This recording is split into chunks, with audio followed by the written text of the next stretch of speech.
Once again, I'm called upon to defend Final Fantasy XIV and help those interested in understanding what is going on behind the scenes and why so many players are expressing their frustration with the current content rollout and roadmap, and asking the question, like, is this just burnout, or is there something deeper rooted within Final Fantasy XIV Endwalker? So hello everyone, and welcome to the channel. My name is Brian. If you happen to be new around here, I'm a software dev, played Final Fantasy XIV for 13 years, and retired from making content around the game overall back in the fall of last year.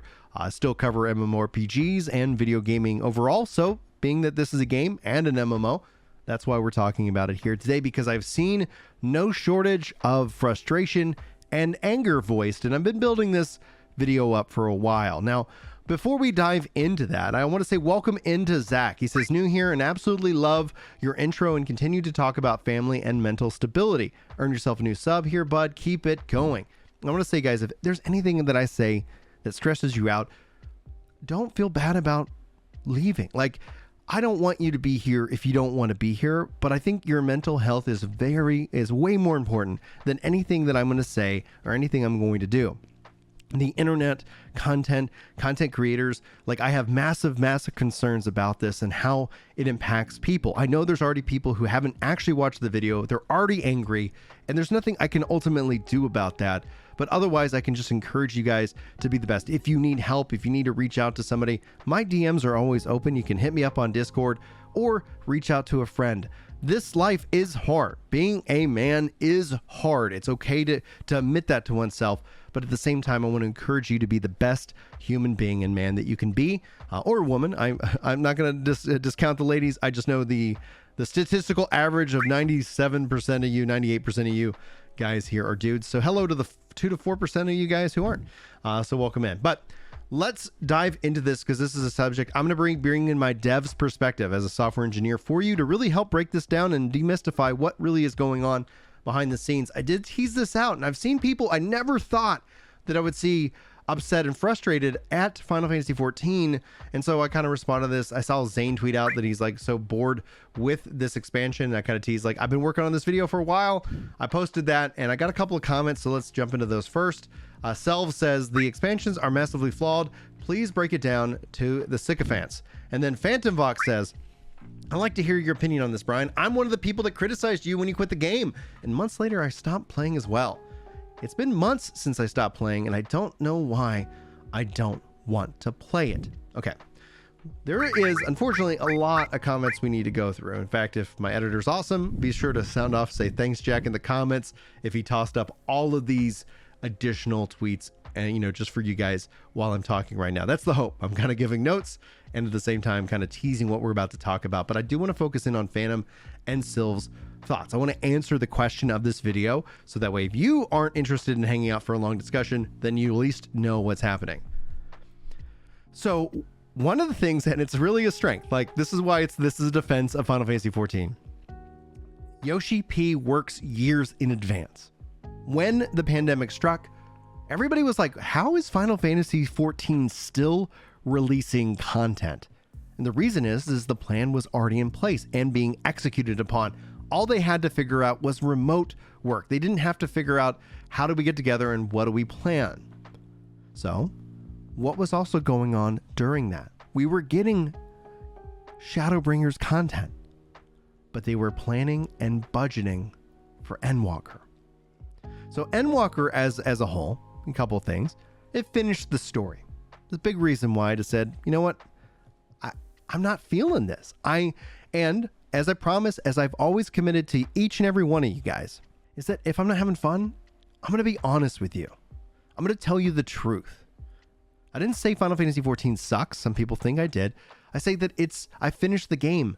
I don't feel like playing this game. I'm not going to play this game. I'm not going to talk about this game. I'm not going to do that and lie to you so that you make my numbers go up. And that cost me 1,500 subscribers.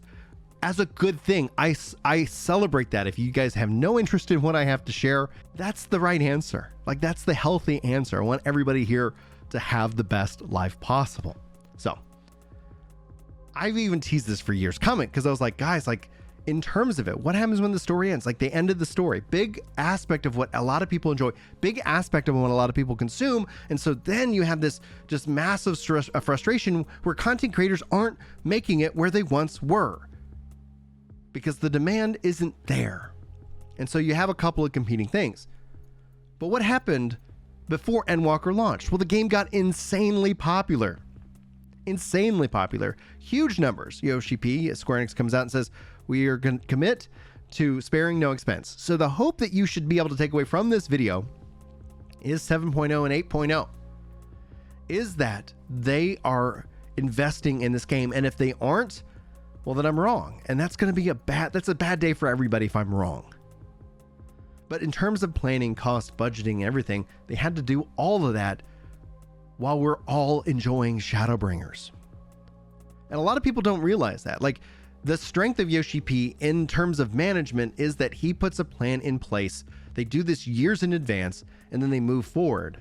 I didn't find the story of Endwalker all that compelling. Honestly, I think they pulled some punches where they really needed to punch harder because of everything that we were all doing at that same time as they were planning out that story. The shared experience we all had for those years. And so now, here we are looking at this towards the future. And I actually am hopeful. I don't plan on playing 7.0. I'm waiting to see if it's something that interests me. I'm thrilled for 16, and I just talked about that in a video just yesterday. So hopefully you guys enjoyed that one. But the development perspective, the problem of 14 is that the Endwalker did so much, took a risk in ending the story. So you don't have people kind of, story to story, but then it also brings in this massive level of fatigue that everybody has felt by playing hundreds, if not hundreds and hundreds of hours, 500, 600, 700, the story alone to get caught up. And then at the end of the day, and this is been my constant critique of the game itself, the lack of the open world. You look at Eureka Baja, like the real lack of true character development investment. From a jobs perspective, I understand why they do it, but they've prioritized the raid and the raid community and the hardcore and the ultimates. So a lot of people just feel like there's just this bigger gap than ever before. And that's okay. Now, everybody's going to have an individual reason why they kind of burn out. Everybody's going to have an individual reason why it's not necessarily resonating with them. But it feels like a complete story. It feels like a complete game. And the real challenge, and it's been for me, and it's what I talked about last October, is what is going to make me want to re-up for that? You also have Final Fantasy 16, in a way, competing for market share. All the news is about 16. So just wait. I think when FanFest comes around, it's going to be another opportunity to be excited about Final Fantasy 14. Generally speaking, if you play Final Fantasy 14 around the 0.5 patch, if you come in and start at that point, play the expansion, and then stop once you beat the expansion, and then come back as soon as you're 6 months away, 3 months away from the next expansion, this game might be the perfect game for you. But I think what they really lack in terms of it, and I've called this out and I've talked about it till my face is blue, they really are struggling with this kind of core reason to be in their world. I think I talked to Chili about this, like even in Heavensward, even in Stormblood, it's like, I want to play your game. I want to be in your world, but there's really nothing that's cohesive. Final Fantasy 14 is designed in silos, and you can see this how the expansion stacks on each other, and rarely do you see things trickle down to the base framework of the game, to ARR, now Heavensward. The reason is because it's built in silos so that it can scale and develop as quickly as it can, because the true story is that they do not have enough resources to really truly build what I think a lot of people crave deep down, and whether they want to admit it publicly or not, that is essentially what's resonating under the skin. But now let's highlight, because that's the answer to your question. That's the answer to this video. But this isn't me just kind of dogging on 14. This is the internet. Kaiyoko, and hopefully I'm not butchering your names. I hate constantly being negative about this expansion, but what the F? This really feels like they're throwing their hands and neglecting Endwalker's post-expansion content in regards to the progression of the relic and how there's no major changes. To clarify, she goes on, this isn't about casual players not having any option with tomestones. They have two paths to grind relics: new pieces of content, old pieces of content. This is how it was. This cut content in the expansion with a longer dev cycle between each patches. And I didn't even go into the longer dev cycle. That gives us more opportunity to have drama. Final Fantasy 14 with a 3-month dev cycle meant that you had 2 live letters, hype. Basically, you only had a couple of weeks to kind of feel kind of burned out before we're already excited about the next thing.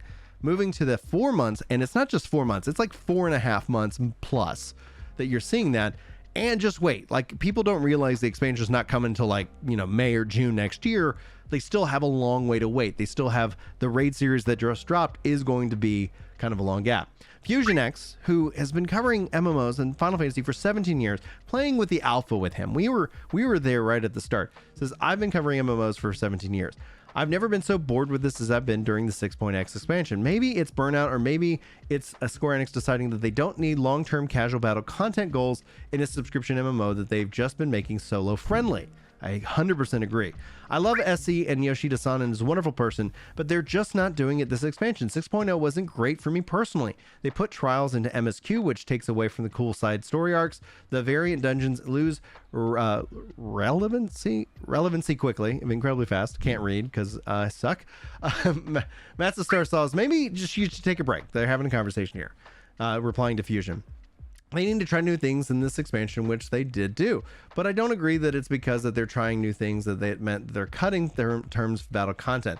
This is just trial and error. 7.0 will be amazing because of it. I'll never fault them for trying new things, Fusion replies.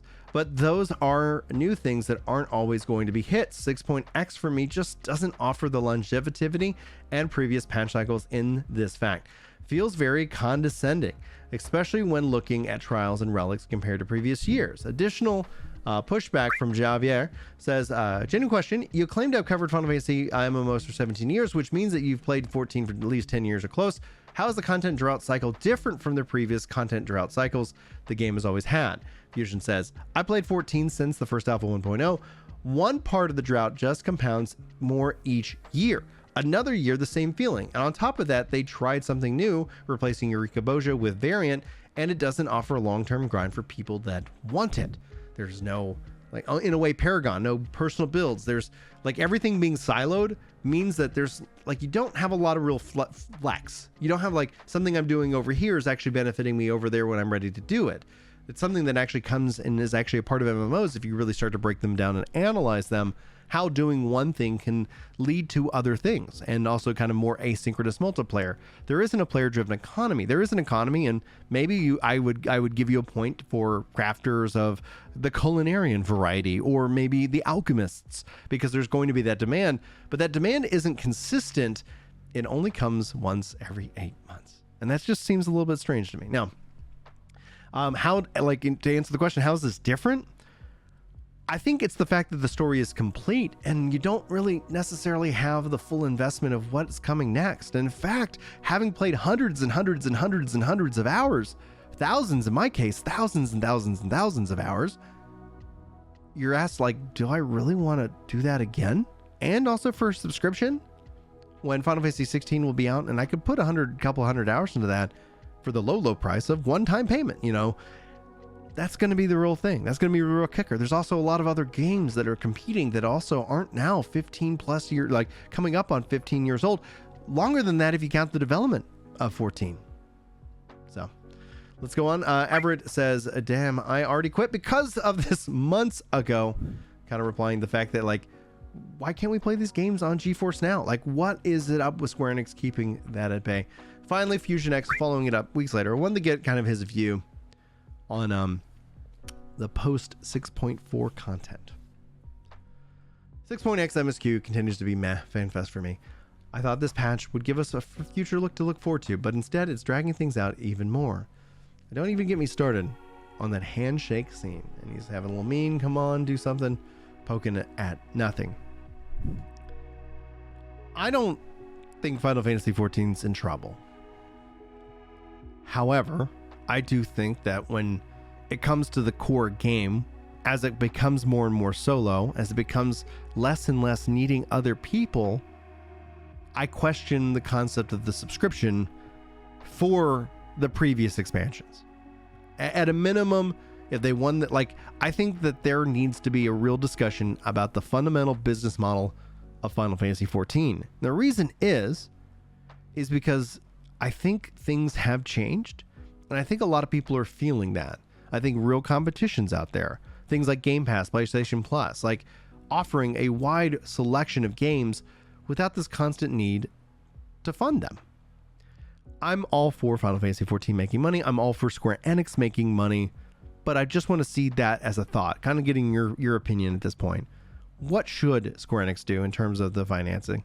I honestly would be fine if they said, yeah, current expansion, if you want to play in the new expansion, there's a subscription fee that's helping the development of the next expansion, yada, yada, yada. Like, that helps cover the cost of servers for the people who are actively playing it. But then letting people who haven't played or have been on a break or who just want to play this game solo, or I don't know, have a weird schedule like military. If you guys have talked to any military people who want to play 14, a lot of them can't. Because it doesn't make sense to be able to play this game once a month on a weekend that you didn't know you're going to get off. So all that being said is that I think anything prior to whatever the current expansion is, maybe get rid of your retainers. You can't impact the market, but go nuts, have fun, play the game. Play it for the story. And play it like a single player Final Fantasy game, because that's what it's becoming. And I kind of want an MMO. And I kind of want MMO features. But I also don't, and I'm not thankfully delusional that I think that's going to actually happen in Final Fantasy XIV, unless they ever decide to make a brand new MMO from the ground up, which in my best estimate would be a long time away. But I would love to be wrong. I'd love to be wrong. Anyway, thank you guys for your time, your attention today. Feel free to sound off in the comments if you have any questions or there's anything I can clarify. Wish you guys all the absolute best, and hopefully I'll see you in the next video. But until then, take care.